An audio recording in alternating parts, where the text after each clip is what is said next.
Bolanda qui m'a continué sur vice-premier ministre intérieur, après ça qui message dans la télévision, chaîne nationale RTNC. À partir de l'obiti, mais quand on est là, mutumoko kola na sur lamba kokani na police to be armée. Ce qu'on a dit lamba kokani na armée, to ko cho maboko, ba ko sambisa yo ke prison. Au Pentagone, au sokini ni so manzokyo. Tika makamwa na aucune prison. Même le service à gardiennage, on a dit teli moko kokani na police be armée to kanga yo. Makamwa de pekisami, ezali mibeko, ezali mitindo.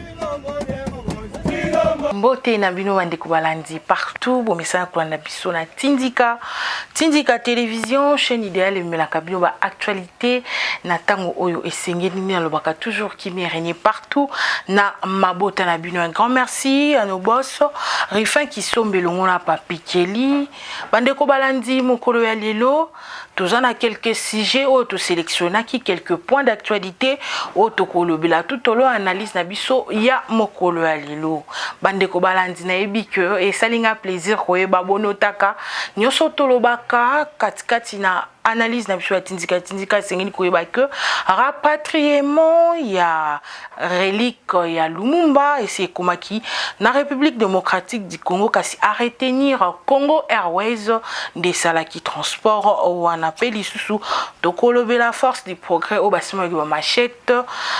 pour natina koluka ba Rwanda pe lisusu tokolobe la likambo etali ba corps oyo mwana mboka Félix Tshisekedi asignaki na Rwanda vrai ou faux kimia et continue toujours corégner na mabota na bino to monaki na ba vidéo na ba etando lolenge kandi notre premier ministre à la personne de Sama Lukonde a salaki discours kitoko kuna wapi ba salaki cérémonie ya linu ya Lumumba oto tindaki mbongo pour na ko reconnaître héros national na biso oyo ba lelaki ba bomaye voilà ba reconnaître que ezalaki faute na bango yango Lumumba akufaki vu makambo ya colonisation ndenge ezalaki eke ezongi kasi esukaki kaka na makambo ya Lumumba te a sélectionna kito a tombola ki likambo ndenge mboka na biso ezali na pasi ezali na guerre suite ya ba M23 kasi to lo pamba te tozo discours ya premier ministre Sama Lukonde sur relique ya Lumumba. C'est parti. En ce moment précis où notre pays fait face à une nouvelle agression rwandaise avec son lot d'atrocités, les enfants ont encore perdu la vie, les écoles sont encore bombardées, les femmes contraintes à quitter leur milieu naturel. Depuis plus de 25 ans, la normale est devenue normale. Notre détermination à y mettre fin autour de notre président de la République, chef de l'État, et de nos forces armées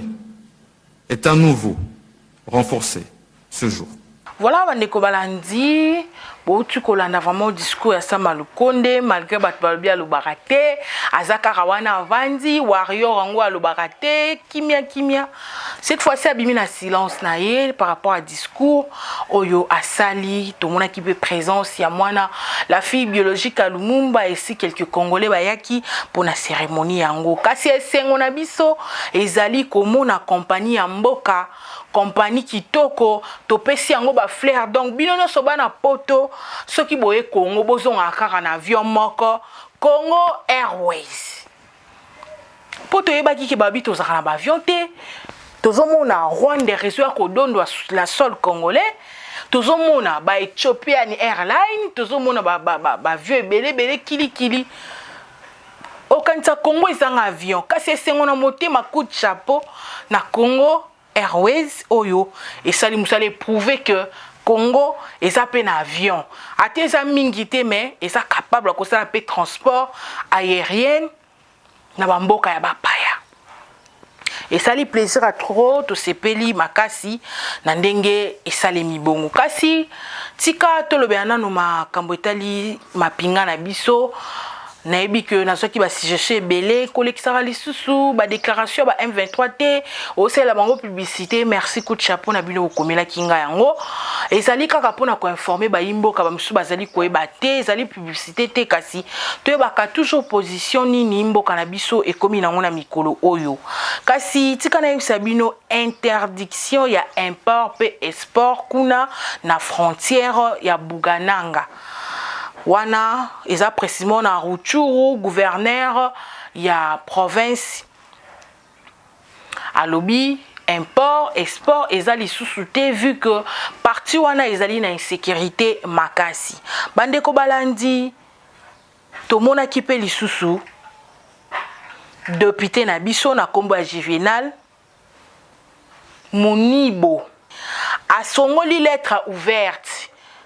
quand atindeli yango ministre ya intérieur à la personne de Daniel Asalo tolandaki biso nyonso lors ya discours ya chargé à communication ya gouvernement attaché de poste à gouvernement Patrick Muyaya lolenge kani alekaki mpona tina koloba likambo etali ba jeune oyo basimbi machette ba identifiaki bango lokola bato ya force du progrès oyo babimaki kuna na précisément bato bayebi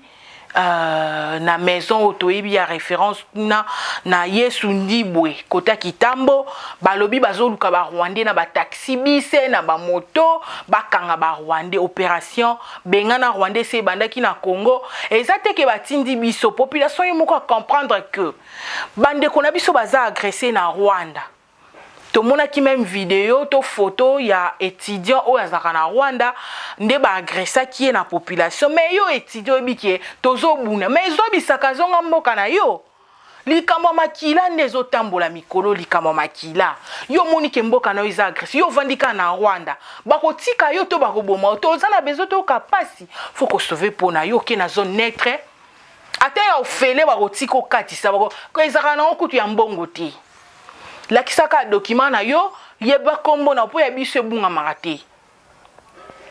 o luzayadio o mbuyi o matondo o munyanji ebunga marate boye bakate o aza congolais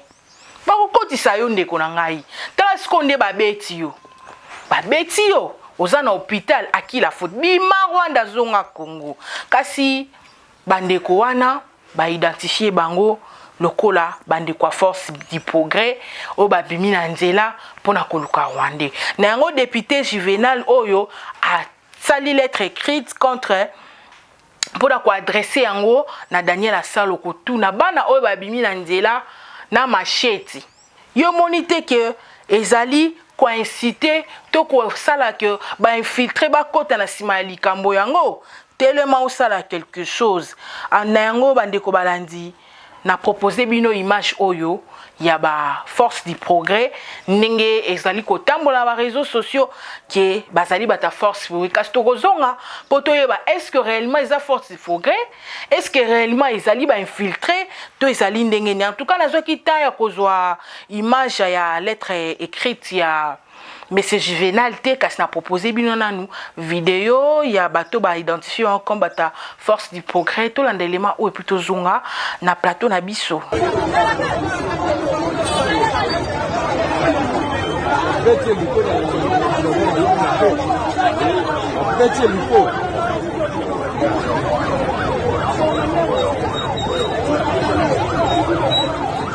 Hélicoptère ozoya okita pas dans le yo bimela polele bu okita côté mboka oui voilà bandeko balandi bomoni na ebité to sala quand même analyse nde to bengaka ba émission na biso to sala analyse sur actualité politique ya République démocratique du Congo to zonga nani to ebi que membre nyo so yido pesa za ka identifier na carte na ye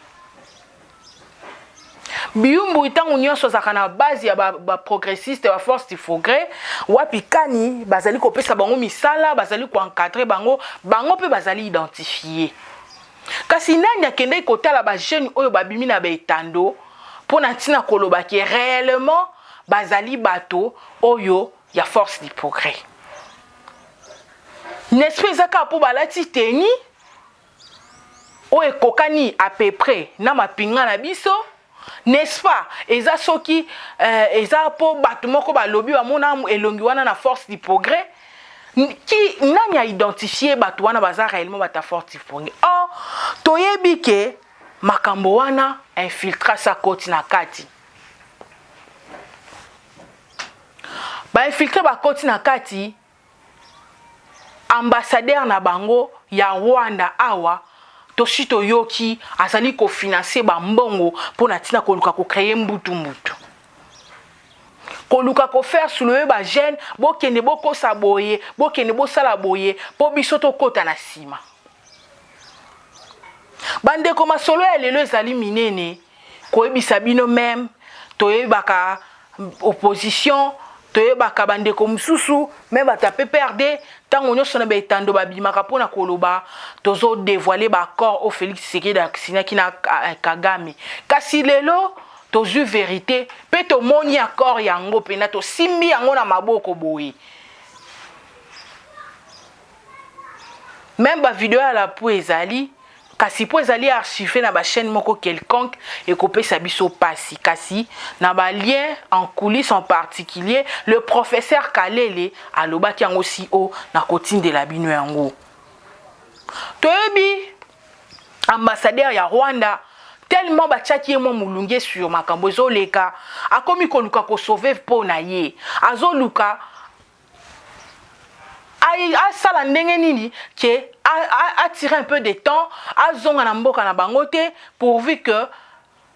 bacha ekate mais toza liso likolo a liso yo esengeli ozonga ambassade ya Rwanda kande kangama kibongo ekosala pe lisuté ato financer ba mbongo na yo ba jeune bacha désordre bacha mbutu intérêt na yo za nini soki désordre za na Congo yo mboka no eza Rwanda bon désordre salemi awa ndo changer couleur komi congolais tokolandela uti nasuka bande ko balandi mboka na biso eza na bitumba tolongola nanu pe couleur politique tolongola ki onga na muta Fayulu onga na muta Jean-Pierre Mbemba onga na muta ensemble tolongola nanu pe couleur po eza dikamo makila bomona ki joueur oyo lors ya match betamaki na stade de Martyr coup de chapeau na ye ndeko na biso a véhiculer message akoti penati na stade Polo atomboli likolo azosenga pe na este ya République démocratique du Congo vidéo wana bozwaki yango asengi penza lobi kimia na este République ndeko aleli na kati ya match ba joueur ba kokite ba beteli maboko public ekokite ebeteli maboko komona mona mobali mbinga mobali wa leli azosenga pe alobi ndembo ezobeta maawa kasi na este batu ba okufa ba na temps otala ta match te ba yebi atate ke match existe kapoza lelo lisasi lobi lisasi en tout cas coup de chapeau na ndeko na biso na façon ko véhiculer message wana et sali biso bientôt mon équipe évangéliste Kabundi Walesa na lolenge na ya véhiculer pe message alati teni ya ba soda pona koloba ke ba o kufa kuna na front ba lokola ye baza congolais lokola ye aleki bango ne lokote différence ezali oui aza ministre de Dieu azosela nzambe musala kuna na este pe basala nzambe pe bakoko bima lokola ye kasi bango bazokufa tisengeli kimezonga na este yango bomoni alata ki bongo etamboli na ba réseaux sociaux kilikila te yendeni musala nzala tina ba botine ya basoda oui ezali façon ko me véhiculer message ngape na itando nazali ko faire véhiculer message ko senga kimia na este na kopesa mino basanga mboka donc biso no tozali ko sala kaka musala moko bande ko balantozo continuer na ba analyse na biso mokolo ya lelo tika na ebisa bino que makambo oyo ya force du progrès ezali manipulation pure et simple nango Papa Silvano Kasongo, général, asi alansaki message na baetando soki bamoni olati teni etali yo tolanda message oyo et puis tozonga mpona continuer analyse na biso. C'est parti. bolandaki mokonzi na biso vice premier ministre intérieur apesaki message na télévision chaîne nationale RTNC à partir ya lobi ti mikoto okende awa mutu moko akolala so elamba ekokani na polisi to be armé te soki olati elamba oyo ekokani na armé tokotio maboko bakosambisa yo oke prison o pentagone o soki nini soki manzokio tika makambo wana okende prison même baservice ya gardiennage olati teni moko ekokani na polisi pe na armé tokokanga yo makambo wana epekisami ezali mibeko ezali mitindo. Voilà bandeko balandi message eleki nayebi ke bino bana poto bosenga ki biso déjà oh mama meta lukela biso place ba oteka tenia ba soda otindela biso papa na boy na nga makamba kanga o meta somboka ba teni point a financer ba rebelle kuna na poto be bateka bilamba ba FARDC ezali kuna na poto nyonso ezalaka. Donc sombaka elamba FARDC so lingo soutenir armée na yo sombaka elamba FARDC kuna somba tenir à peu près ka kuna a lisusu te bolandi message ndenge nini elikani na yango tolandi pe le docteur Denis Mukwege oyo azotelemela pe ka makamba ko simba machette oyo po ba infiltrer bazo sepela bongo po bango ba côté koma ki ba congolais ba bomanaki o guerre bimi na katikati ya capitale po bazo luka ba rwandais bolanda ki ba vidéo circula ki pe lolenge ni na zando bakangi immeuble moko boye et abritaka ba rwandais kasi ba rwandais bavanda wana banda kala pona ni bodenosaki bango te bokende kotika bango na leta na kimia te bozeli kaka moment opo osala yango na makelele na trouble na bato bazoka ekende zonga. Tozo comprendre qu'il y a une main noire derrière ça. Bato ya mabe bazelaka likambo ebota po bango pe batia loboko na kati. To féliciter ba propos à docteur Denis Mukwege par rapport ya likambo oto so yango pe ba propos na plutôt zonga na plateau na biso. C'est parti. Likambo côté libiso likama otoza na kati nango esengi penza ke congolais nyonso na et pas nyonso congolais azali ayeba d'abord que esengeli mutu na mutu a respecter moninga esengeli que la vie humaine est à la préserver. Sauf que bandi makambo ba tramotina ndenge na moni yango na ba vidéo. Ngana lingina loba. Boyoka ngai. Muto akosi bino ke bozwa ba machette. Bo banda contrôler ba voiture na Kinshasa. Bo banda contrôler ba faciès ya bato. Muto akosi bino aza ennemi ya Congo. Boye ba libela ke muto ya bisa kimino ke bozwa ba tramotina yepe aza na complicité na sengi bino pardon botika koloba makambo ezanga tina na ba réseaux sociaux ba vidéo ya ba violence botika ngo ekola biso kaka nde violence soki muto abimeli moninga na tramotina tozana bakonzo ba okopikisa ngo te aiza pasi na motema penza ngana kanisi na moment ya agression à Rwanda soki par exemple balingi ba exprimer colère na bango ba okosala ngo mais ezala pacifique ba okosala marche pacifique ba finga mutute ba nyokola mutute makambo kozwa ba tramotina ezala te ba okosenga ke mabele abakoko na biso ezala respecter na mutu nyonso. Mais baba na makambo ko finga batu ko nyokola baninga ko zwa batramotina wana bo bazotala ba vidéo bazokanisa ki donc vraiment ba congolais mayele zakate po wana eza je ya ba ennemi na biso pardon botika makambo wana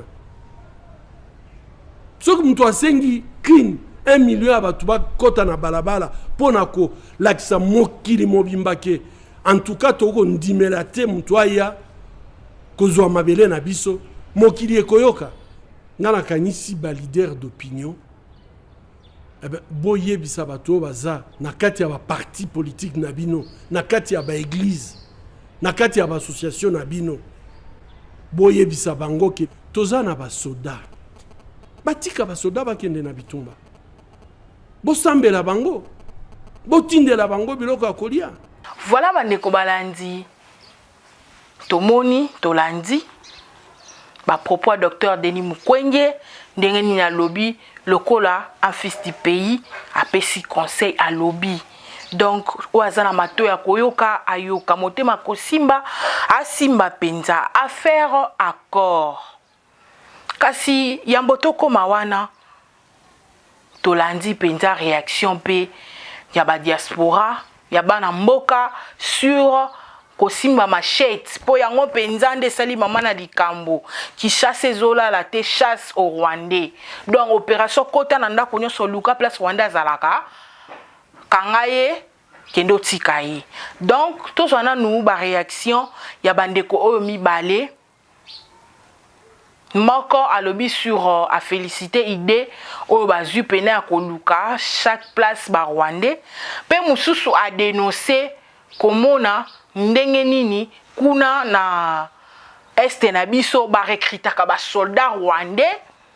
po baya na bango na armée awa. En tout cas likambo wana kotango doute te po ka wande mama likambo bandi ndeko na ngai kotika te s'abonner partager pe koto nde komi partie intéressante. Tous on a des éléments oyo ya ba vidéo et puis to continuer analyse na biso. Zolo bana aselo pendant 18 ans ba Rwandais ba okota baza oboma ba Congolais ko égorger ba dunda ba kufa ba mbuza mabe ba kufa. Est-ce que mon ministre intérieur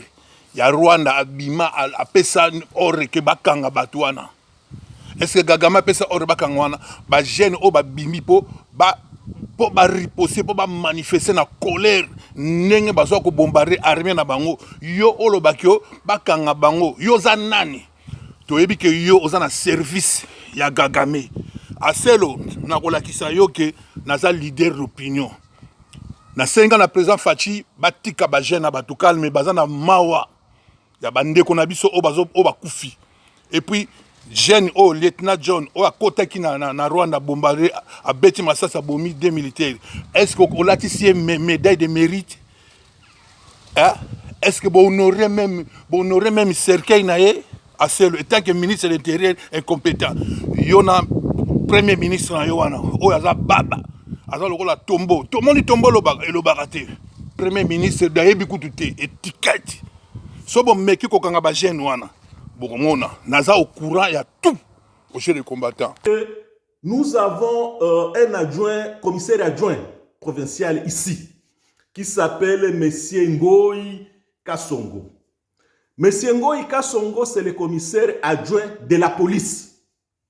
Ce commissaire adjoint de la police, qu'est-ce qu'il fait comme travail ici? C'est d'aller chercher les jeunes au Rwanda pour les enregistrer dans la police en République démocratique du Congo. Il en avait fait plus de 6000 jeunes du Rwanda, c'est-à-dire va chercher les jeunes au Rwanda pour les donner les tenues et les enregistrer comme policiers ici, dans la province du Nord Kivu. C'est tout ce qu'il fait comme travail en fait. Vous vous imaginez? Et puis vous allez dire que c'est la population qui collabore avec l'ennemi. Vous êtes dans l'état de siège. Un commissaire adjoint provincial. Commissaire adjoint provincial, s'il vous plaît, de la PNC, qui va chercher les policiers, en fait, les jeunes au Rwanda, qui va les recruter au Rwanda pour amener ces jeunes, plus de 6000, les amener à Goma et les faire traverser à Massissi, dans un endroit qu'on appelle Busunzu. Précisément, c'est là où se trouvent ces gens-là. Nous donnons l'information à Kinshasa, c'est-à-dire à ses autorités à Kinshasa. Ces gens, qu'est-ce qu'ils font? Eh bien, ils disent que voilà, ils vont les suspendre d'une manière administrative. Une personne affiliée, vous allez dire que vous allez les suspendre d'une manière administrative. Et voilà la trahison. Donc ne dites pas que ce sont les Kivussiens qui s'entretuent eux-mêmes. Quand vous venez ici, c'est pour tuer ces Kivussiens, avec comme objectif tout simplement de s'enrichir. Merci beaucoup, c'est Michel Boami. C'est une information que je donne et c'est une information à partager. Parce que je ne comprends pas comment est-ce possible. Un général, un commissaire adjoint de la police provinciale qui va les recruter au Rwanda les policiers rwandais, les recrues rwandais, pour les faire policiers en République démocratique du Congo et aller les mettre à Massissi, là où il y a déjà les conflits ethniques et consorts. Donc voilà, encore une fois de plus, j'attire l'attention de vous, soi-disant autorités qui ne foutent déjà absolument rien, que vous travaillez que pour l'argent, vous ne travaillez jamais pour la patrie. Et ça, c'est l'épreuve de plus. Je demande qu'on fusille tout simplement cet homme-là, c'est monsieur Ngoï Kasongo. Qu'il soit fusillé. Voilà, Bandeko Balandi. Bolandi, ndengeni ndeko alobi. Ezali opinion na ye, ezo engagé kaka ye. Ezo engagé mutu musuti. Donc, ce qu'on appelle na opinion na yo, opesi, oza libre to na pays moko démocratique, mais c'est ngeli to juger. Ezaka atenyo sotozwa, olobi buzoba tozui, olobi bo tozui te. Kasi esengi tozwa malamu to bwaka ya mabe. To moni pendenge ndeko alobi a dénoncer eza likambo ya solo. Este na biso etondisami na ba Rwandais. Bango moko ba benga na kokota ko assiéger ko kozwa pena occupation ya mabele RDC Congo. Bandeko balandi ndena ebisaki bino tokoye balelo ba corps o Félix Tshisekedi a signé na Rwanda. Pona nini na lobi yango esengeli tozonga rapé moi sima. Photo zo circuler na ba réseaux sociaux tomoni Kagame avandi na mesa tomoni papa moko atelemi pembeni wana azali ko signer mukanda. Tomoni président ya Uganda avandi papa moko mupandi nazo ko identifier te bolimbisanga ceux qui boyebi ceux kazana ni boyebi sipenga a signé mukoloto. To comment on appelle lisusu Félix Tshisekedi Tshilombo Béton afandi a signé papa on a pembeni balobi accord ngo penza yango wana. Or to ebi lisanga nyoso ya Afrique de l'Est et sanganaka. Tango esanganaka wana makamuno sto bakutanaka. Bandeko bachaka pelo mokolo tete to réunion alelo to kotaki ba signer ba parafé photo ekei ezongi. Mais bino bozui yango eza accord te bozo tambusa na ba réseaux sociaux ke ezali accord bomoni Kagame bomoni président wana to moni Félix accord yango wana bandeko tikala zongi sabino mwa muke. Na mai le 12 mai 2012 oh ka ba chiffre ngo nezolanda ne to monaki ministre na biso penza to monaki ministre na biso asignaki accord na ministre ya oyote ya régime passé ya Kabila jikaka nde to bengaka asignaki pena accord pona kolobaki armée rwandaise ezali na autorisation ya kokota na Congo pe na bamboka nyonso o ezali frontalier na Congo pona tina ete ya ko assurer sécurité na ebité so ba ebise bango toza na manque ya sécurité nani ministre à défense ya tango wana alobi que Rwanda eza mesure kota na Congo et kota na bamboka na musu pona ko assurer sécurité donc 9 frontière ya Congo Rwanda et sengele kota et pesi bango pena privilège ko toke kaka na même année kaka 2012 les 18 5e mois bokende ko vérifier makambo na zoloba na ba archive ezali tomoni ministre affaires étrangères kuna na Kigali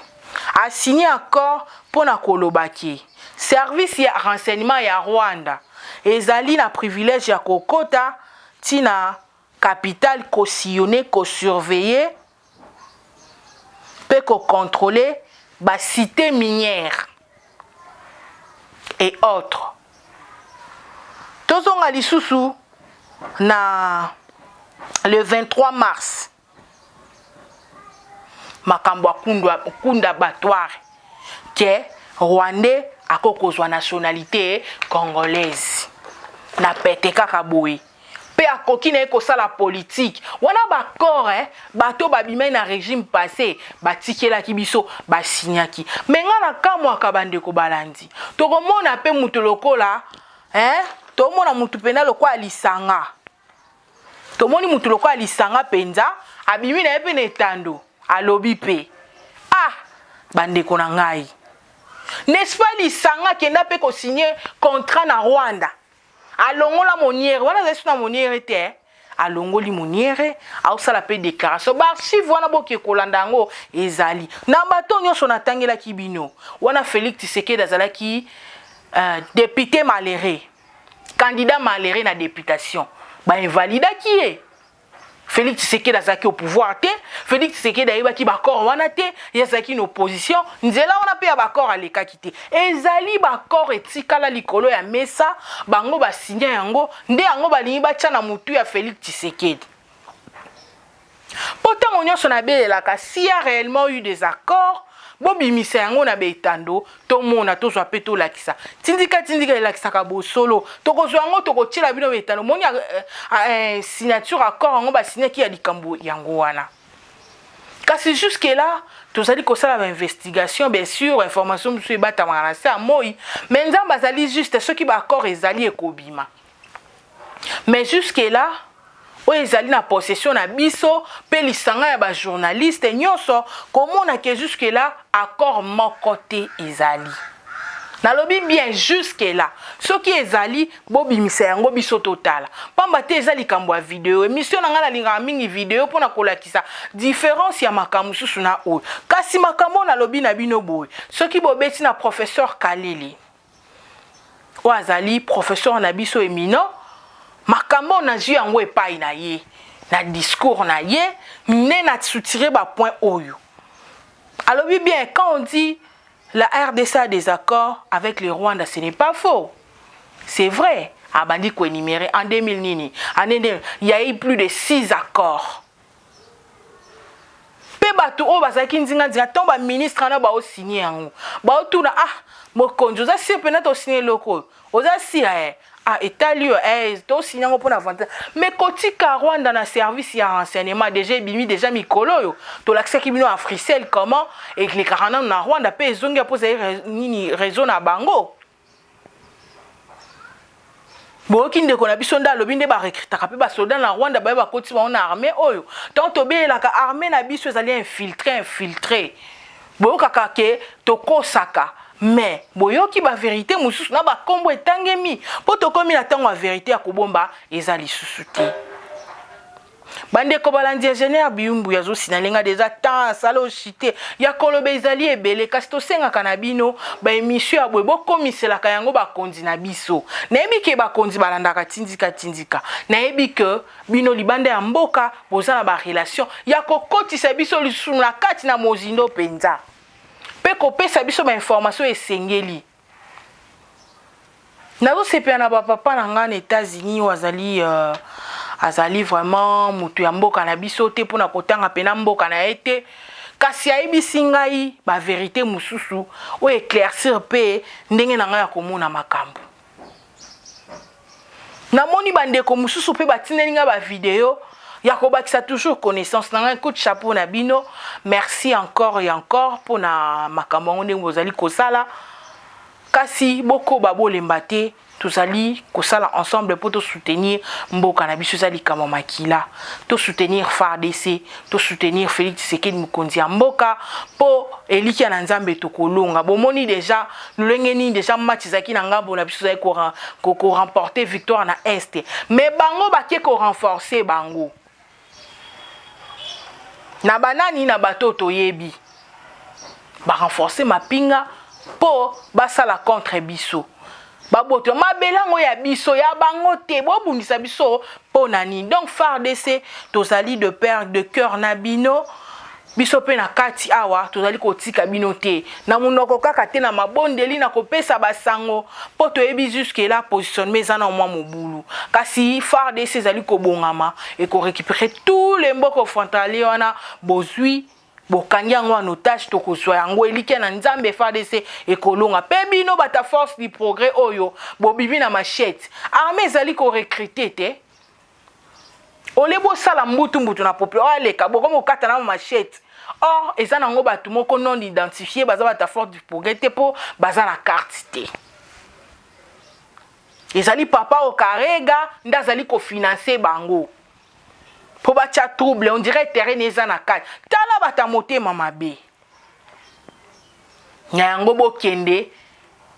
armée zo recruté. Ole bosi mo machette boti la ba vidéo na ma machette na Chiluba na Kikongo na Kiswahili to boy kende na armée kende ko soutenir FARDC pour na kobunda etumba. Merci na basi nyonso ba adhérer na armée. Po déjà appel et salema qui ouverture ya recrutement et bandaki to moni bana basi en tout cas coup de chapeau na bino ngape kalaming te na o rejoindre bino. Na oya musala ki soda 42 zalara to bundela mboka. Na moni ata place mon côté ndeko na biso o à côté pa na Rwanda attirer bato wana pena banda ko harceler na mafinga na kili et sika ba chepe attaque eloko moko boye héros o nini boyena mais population sembela qui est héros awa na komi na suka na osala conclusion ingénieur bio ko excuser nga na osala pena conclusion masono sto beti na ba vidéo no sto ti awa et sengeli to conscientiser ka to la musa bande ko na biso ba papa na biso ba yana biso balandaka biso ndeko wana kufi pona onera mboka ana bana na ye ana famille na ye ma habité trop c'est trop to simana kaka ba vidéo circuler Kongola kotiti na frontière ya Rwanda to beta na ka nzoto na nzoto oui eza bien bobunda na bango sans machette bobunda na bango sans munduki bobunda oui eza pona kolakisa kanda eleki ndebo koti bango c'est bien bon to boyi perte en vie mais STC bungisi bato ebele bakoya ko tirer sur bino eza mabele ya bato mboka ya bato to kota na ba minduki na maboko pona kobunda mais bokoti ndebo koti bongo sans munduki sans lichette sans libanga soki masa c'est jubino nyonso Congo est perte ne papa au kariga zonga sa biso perte à cause de confusion to beta na to bomana po bango ba sepela eza bongo te to comme na suka ya analyse na biso mokolo ya lelo bande ko balandi makambo ko lobetikali ebele yango bomona za ekotanga penza eloko na notaki kasi temps et pesi biso pasi bo continuer ko s'abonner pe ko partager ba vidéo na biso ya tindika iko sala bien bande ko balandi tika na pesa un grand merci à papa Jean-Luc depuis Londres, un grand merci au professeur Jean Macaire Matan Fouadi depuis les États-Unis